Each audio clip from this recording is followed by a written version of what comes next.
ایک معاملہ ہے جس سے روزہ قبول نہیں ہوتا. وہ تیسرا معاملہ کیا ہے؟ حرام مال کھانا. اللہ تبارک و تعالی نے بار بار اس چیز سے منع کیا. وَلَا تَأْكُلُوا أَمْوَالَكُمْ بَيْنَكُمْ بِالْبَاطِلِ کہ باطل طریقے سے آپس میں ایک دوسرے کا مال نہ کھاؤ. اگر ہم کسی طریقے سے بھی ہم میں سے بعض لوگ جب مال کھاتے ہیں نا دوسرے کا تو وہ سمجھتے ہیں میں نے اپنی عقل مندی سے اس کا مال کھا لیا. اور بعض لوگ کہتے ہیں میری سیاست تھی, یہ میرا ذہن تھا کہ میں نے اس سے اتنا مال ہڑپ کر لیا.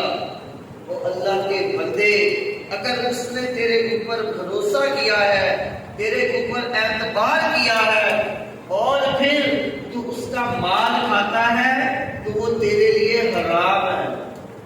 اللہ یہ کہ وہ تجھے اس کی اجازت دے جو تیرا اس میں سے حصہ ہو, تو اس کے ساتھ بھی کام کرواتا ہے اور وہ اس کے عوض تجھے چند روپے دے دیتا ہے, تو یہ تیرا حق تھا جو اس نے ادا کر دیا.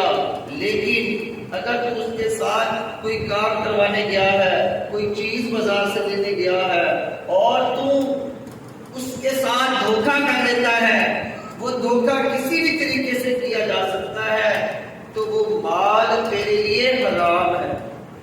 اور اگر کوئی اس کو جو جس کا مال کھانا چاہتا ہے اس کو حکام کی طرف لے جاتا ہے, جو فیصلہ کرنے والا ہوتا ہے ان دونوں کے درمیان, اور وہ چرب زبانی سے اپنے حق میں فیصلہ کروا لیتا ہے کہ یہ مال میرا ہے, وہ دنیا والوں کو یہ پروف کروانے میں کامیاب ہو جاتا ہے کہ یہ زمین کا ٹکڑا, یہ گھر, یہ مال میرا ہے, تو وہ یہ نہ سمجھے کہ یہ میرے لیے جائز ہو گیا.